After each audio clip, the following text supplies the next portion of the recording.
भाजपा के राष्ट्रीय महासचिव और बीजेपी के कद्दावर नेता कैलाश विजयवर्गीय ने भाजपा कार्यालय पर पत्रकारों से चर्चा की।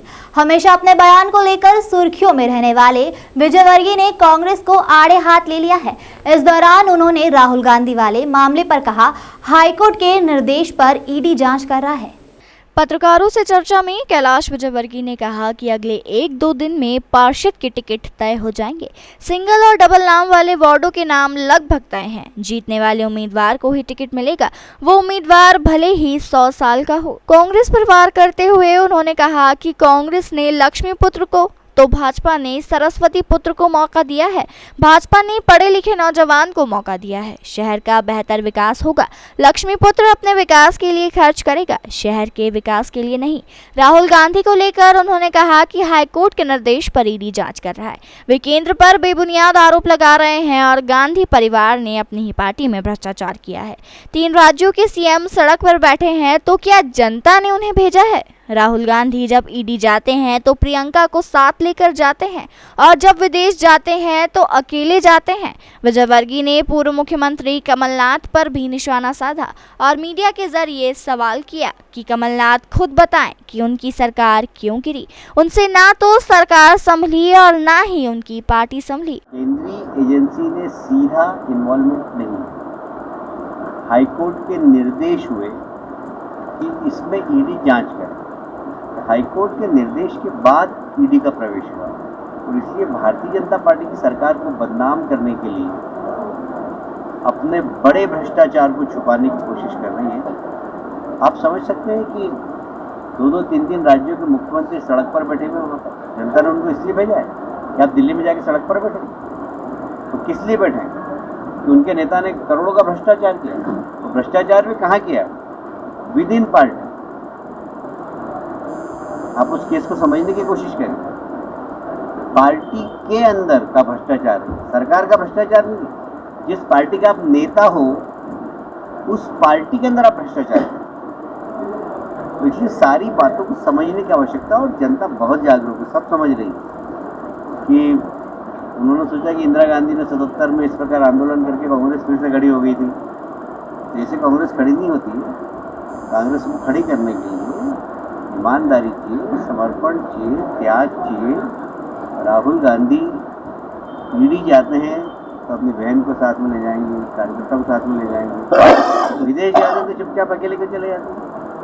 तो कम से कम इंदौर के इस जागरूकता के हिसाब से भारतीय जनता पार्टी ने एक बहुत ही पढ़े लिखे नौजवान को मौका दिया। तो मुझे उम्मीद है कि उनके नेतृत्व में इंदौर का विकास और अच्छा हो।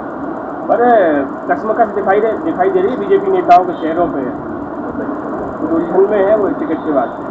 नहीं, आपकी नज़रें थोड़ी सी गड़बड़ होगी, जांच करा लीजिए। भारतीय जनता पार्टी बहुत उत्साह में है और वो बहुत अच्छे वोट से जीतेगी। देखिए, ऐसा है कि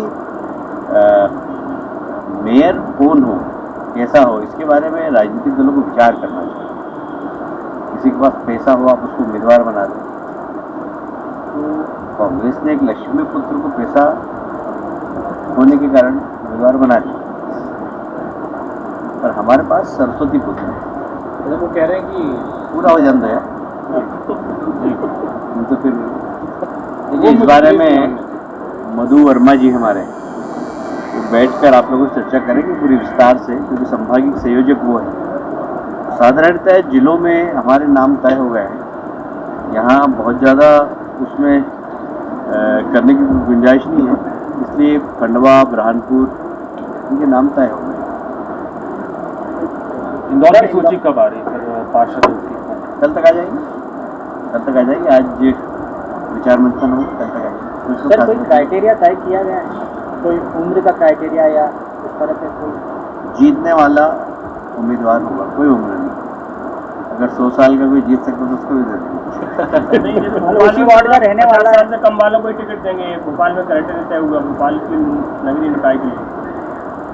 हम तो हमारे यहाँ के इंदौर के लोगों को 100 साल का भी है, तो हम अगर जीतने की क्षमता है तो हमारे लिए उम्मीदवार। वो वार्ड में का रहने वाला हो या कहीं बाहर के वार्ड का, तो वो भी क्राइटेरिया क्या? जो कहीं से भी जीत सकता उसको टिकट मिला। इंदौर जैसे जागरूक शहर में बुद्धिजीवी शहर का मेयर पहली बात, क्योंकि अब आधुनिक तकनीकी के आधार पर इंदौर का विकास होना चाहिए। तो इसलिए एक पढ़ा लिखा व्यक्ति हो, एक समझदार व्यक्ति हो, और मैं समझता हूँ कि जो क्वालिफिकेशन आप देखेंगे भारतीय जनता पार्टी के मेयर के उम्मीदवार का, उससे आपको अंदाजा लग जाएगा कि भारतीय जनता पार्टी की सोच क्या है, पहली बात। दूसरी बात, इस शहर के विकास के लिए लक्ष्मी पुत्र खुद के लिए लक्ष्मी खर्च कर सकता है, और शहर के लिए लक्ष्मी कहाँ से लाएगा? प्रदेश में भारतीय जनता पार्टी की सरकार है, केंद्र में भारतीय जनता पार्टी की सरकार है। शहर के विकास के लिए पैसे की आवश्यकता है। चुनाव में जो व्यक्ति लक्ष्मी लगाएगा, शहर के विकास में लगाएगा क्या? तो इंदौर शहर की जनता जागरूक है और सब इंदौर को आगे बढ़ता हुआ देखना चाहते हैं, और उसके लिए भारतीय जनता पार्टी का मेयर, जो कि राज्य से भी पैसा ला सकता है, केंद्र से भी पैसा ला सकता है, पढ़ा लिखा है, नौजवान है, और इसलिए इंदौर की विकास में और तेज गति होगी, ऐसा मेरा विश्वास है। कांग्रेस का कहना है कि उन्हें